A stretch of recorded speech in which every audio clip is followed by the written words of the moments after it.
एक cabinet minister के लिए बहुत छोटी बात है। यही बात मैंने कही, अगर ये उनको बहुत बड़ी बात लगती है तो फिर वो लोग, इसका मतलब वो लोग खुद इनकॉम्पिटेंट हैं। बीच बीच में हमारे कैबिनेट मंत्री का नाम आ जाता है, हमको पता है और जो बोल रहे हैं उनको भी पता है उनके अंदर में क्या दम है। ज़्यादातर ऐसी चिट्ठियां कचरे के डब्बे में चली जाती हैं। सिर्फ एक चिट्ठी ले जाके वहाँ पे दे देना, ये सिर्फ टाइम पास है और कुछ नहीं है। ये टेक्निकल मामला चिट्ठी से ही होता है, हाथ और पैर से नहीं होता है। मुझे भी पता है चिट्ठी ढेरी का ढेरी इधर उधर पड़ा रहता है, लेकिन चिट्ठी ये भी देखा जा रहा है कौन दे रहा है, क्योंकि चिट्ठियां बहुत होती हैं, उनके पास पोथा पड़ा रहता है ऐसे चिट्ठियों का। चिट्ठी तो ढेरी पड़ा रहता है, मैं भी जानता हूँ, लेकिन चिट्ठी पे अगर कमेंट्स कोई करता है तो अपने अपने इसको देख लेना चाहिए। अगर फॉलोअप वो लोग लेते हैं अभी भी तो मामला हल हो जाएगा, किसी से भी हल हो, चाहे मेरे से हो उनसे हो, मामला हल होना चाहिए बस। मैं एक प्रतिज्ञा ले चुका हूँ उन लोगों को, मैं रास्ता दिलाने का। मैं छोटा जगह का छोटा आदमी हूँ, छोटी जगह में बैठ के अपना काम करता हूँ। तो घरदप्पा रेलवे गेट 302 नंबर है जी, उसको लेकर आपने जो बातें कही हैं, आप पे आरोप है कि आप इस मसले को लेकर जो है राजनीतिक कर रहे हैं, और आप बता रहे हैं कि इतना छोटा मसला होता है। तो यहाँ के जो प्रधान है उनका कहना है कि अगर छोटा मसला होता तो इतने बड़े जो मंत्री थे प्रियरंजन दास मुंशी साहब, स्वर्गीय प्रियरंजन दास मुंशी साहब, वो इस मसले पर कुछ उसका सोल्यूशन नहीं हो पाया, और आप इस मामले को लेकर राजनीति करने लगे गाँव के लोगों को। देखिए राजनीति का यहाँ पे तो कोई सवाल आता नहीं है, क्योंकि लगभग 4 तारीख को हम लोग वहाँ पे गए थे, और उससे पहले कुछ दिन पहले ही काफ़ी लोग उस गांव के लगभग 100-150 लोग का एक डेलीगेशन बना के हमारे पास आए थे। उन्हें शायद किसी ने बताया था कि एक बार इनसे भी बात करके देखते हैं, अगर हो सके तो इस मामले में कुछ ये लोग हेल्प कर सकें। तो उसके दूसरे ही दिन मैं वहाँ पे टेली बस्ती वाला जो जहाँ पे जो गेट बंद हो चुका है अभी, उस गेट पे मैं गया था। तो वहाँ पे तो मैं कोई पार्टी का झंडा या पार्टी का नुमाइंदा बन के गया नहीं था। इसके बावजूद अगर प्रधान साहब कह रहे हैं तो ये उनके समझने में भूल है, ऐसी कोई बात नहीं है। इसको पॉलिटिकल वो खुद बना रहे हैं, मेरा इसमें कोई पॉलिटिकल मुफाद नहीं है। और जहाँ तक बात की मैंने कही कि छोटा मामला है, तो छोटा मामला मैंने इसलिए कहा कि अभी गेट का मसला नहीं है। वो हमारे बयान को और जो न्यूज़ आपने चलाया था उसको उन्होंने ठीक से सुना भी नहीं। प्रियरंजन दास मुंशी साहब, दीपा दास मुंशी जी, जिन लोगों को भी पहले कंप्लेन किया था, वो गेट के रीओपनिंग के लिए गया था, और अभी मुद्दा है उससे कनेक्टिंग एक सर्विस रोड का, जो घरदप्पा आपको 303 नंबर गेट पर कनेक्ट करती है, या नहीं तो एक अंडरपास का। तो मैंने कहा ये एक छोटा मुद्दा है, और ऑब्वियसली एक छोटा मुद्दा है। यहाँ के एमएलए एक कैबिनेट मिनिस्टर हैं, तो एक कैबिनेट मिनिस्टर के लिए रेलवे मंत्रालय से बात करके, डीआरएम से बात करके, या जो भी कंसर्न्ड ऑफिशियल है उनसे बात करके इस मामले को सुलझाना एक कैबिनेट मिनिस्टर के लिए बहुत छोटी बात है। यही बात मैंने कही, अगर ये उनको बहुत बड़ी बात लगती है तो फिर वो लोग, इसका मतलब वो लोग खुद इनकॉम्पिटेंट हैं। वो खुद को इनकॉम्पिटेंट पहले से समझते हैं, वो लोग खुद अयोग्य समझते हैं, इसलिए उनको लगता है कि ये बहुत बड़ी बात है। मैंने कहीं नहीं कहा कि रेलवे गेट ओपनिंग बहुत छोटी बात है। मैंने कहा एक अंडरपास और एक सर्विस रोड जिससे उन लोगों का मामला हल हो सकता है, तो वो एक छोटी सी बात है। अब रहा सवाल राजनीति का, तो भाई अभी ना कोई पंचायत इलेक्शन है, ना अभी आपको कोई विधानसभा इलेक्शन है, ना लोकसभा इलेक्शन है, तो राजनीति की बात क्या ही कह सकते हैं। मतलब लोग अगर हमारे पास किसी मसले को लेके आएंगे तो भाई हम तो जाएंगे वहाँ पे, उनकी बात सुनेंगे, और मामले को समझने के लिए मैं स्पॉट पे गया था, मैं कोई पॉलिटिक्स करने नहीं गया था। वहाँ पे जाके मैंने देखा जो रेलवे का फेंसिंग हुआ था, जिसको उन्होंने रोका था, और आपको जो गेट बंद पड़ा है उस पूरे एरिया को देखा था, रेलवे की ज़मीन कहाँ से कहाँ तक है, स्कोप है कि नहीं अंडरपास का, वो भी देखा था मैंने।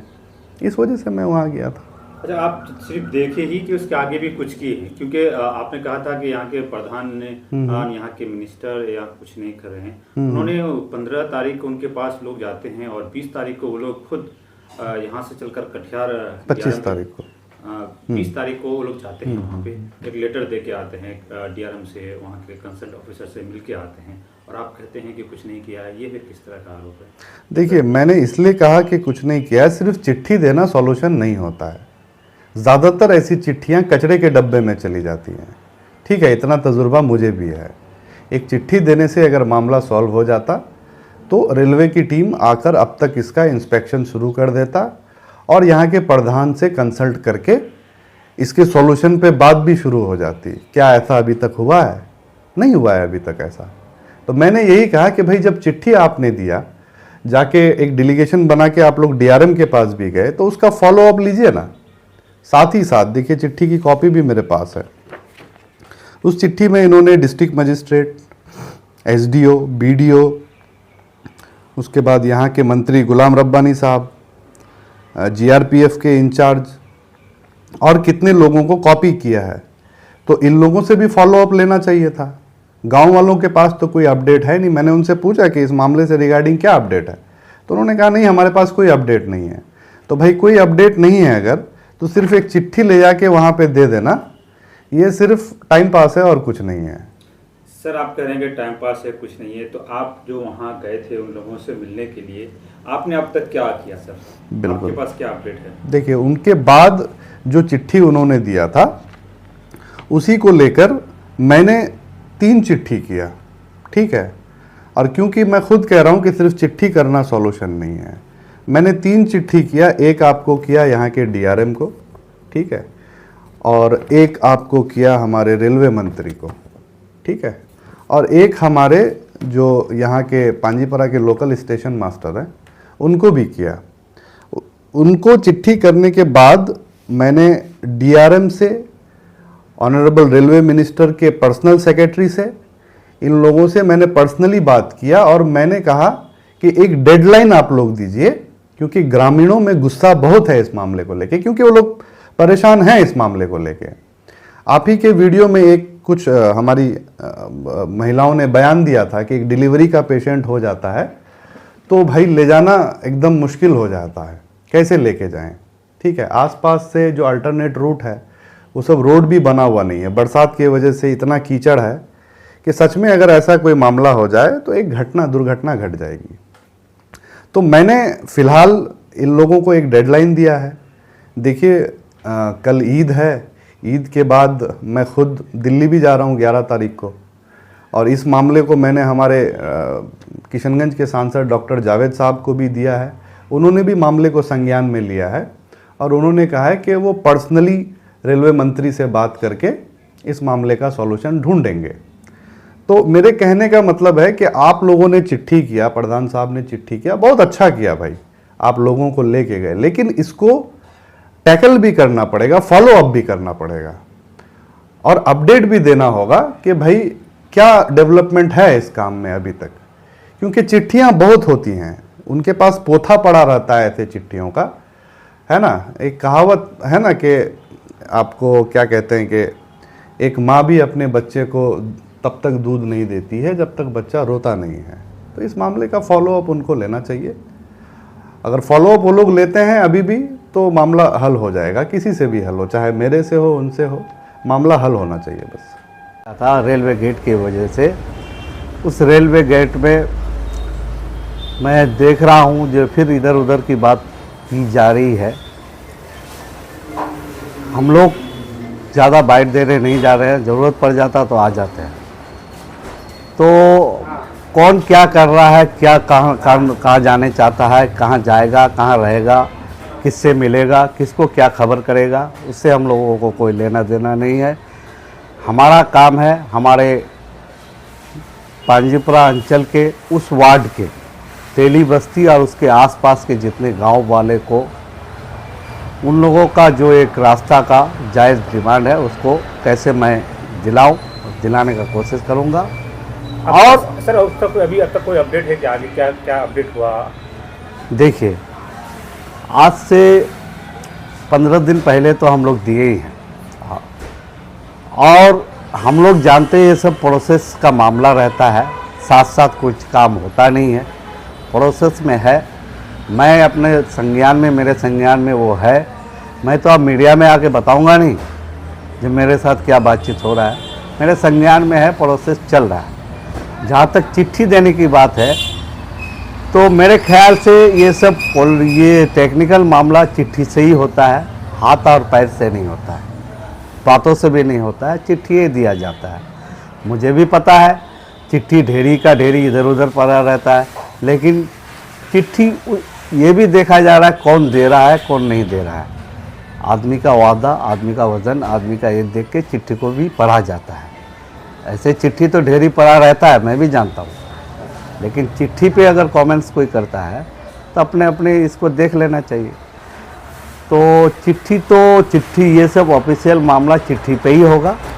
और मेरे साथ कंसल्ट हो रहा है, कितना क्या हो रहा है, कहाँ जाना है, वो हो रहा है। तो मैं मीडिया में आके बताने नहीं चाह रहा था, लेकिन ऐसा वो हालात आ जाता है जो मीडिया में आकर के बोलना पड़ता है। अच्छा सर, मान लीजिए अगर रेलवे अगर ज़मीन देती है साइड से सड़क बनाने के लिए, तो क्या आप लोग सड़क बना देंगे उस गांव के लोगों को? जी, हम लोग तो बोले हैं, पहले भी कर रहे हैं, और 2-3 जगह हम लोग बना भी चुके हैं पंचायत की तरफ से। हम लोग अगर रेलवे सड़क ज़मीन देती है तो एकदम हम लोग प्रतिबद्ध है उसके रास्ता को बना देने का। मैं तो उस दिन भी बोला था, उस तेली बस्ती के आसपास के जितने भी गांव है उस गांव वासी को रास्ता दिलाने का मैं उसका प्रतिबद्ध हूँ। मैं एक प्रतिज्ञा ले चुका हूँ उन लोगों को, मैं रास्ता दिलाने का। मैं बड़ी बड़ी बात नहीं करूँगा, मैं छोटी ही बात करूँगा। छोटी जगह में, छोटी ओहदे में बैठा हूँ, मैं अपने आप को बड़ा नहीं मान रहा हूँ। कोई अगर अपने आप को बड़ा मान रहा है तो मान सकता है। मैं छोटा जगह का छोटा आदमी हूँ, छोटी जगह में बैठ के अपना काम करता हूँ। मेरी पहुँच जहाँ तक है मैं वहीं तक काम करूँगा। बीच बीच में हमारे कैबिनेट मंत्री का नाम आ जाता है, हमको पता है और जो बोल रहे हैं उनको भी पता है उनके अंदर में क्या दम है। वो कर सकते हैं और ज़रूर करते हैं, ऐसे नहीं है जो नहीं किए हैं, कर रहे हैं। हमको पता है ना वो कर रहे हैं कि नहीं कर रहे हैं। आपको क्या पता है आप करते हैं या नहीं कर रहे हैं? उसके बारे में बीच में कमेंट करके अपने आप को अगर सस्ती पब्लिसिटी चाह रहे हैं तो आप यहीं तक रह जाइएगा। उतना अपने आप को ये मत समझिए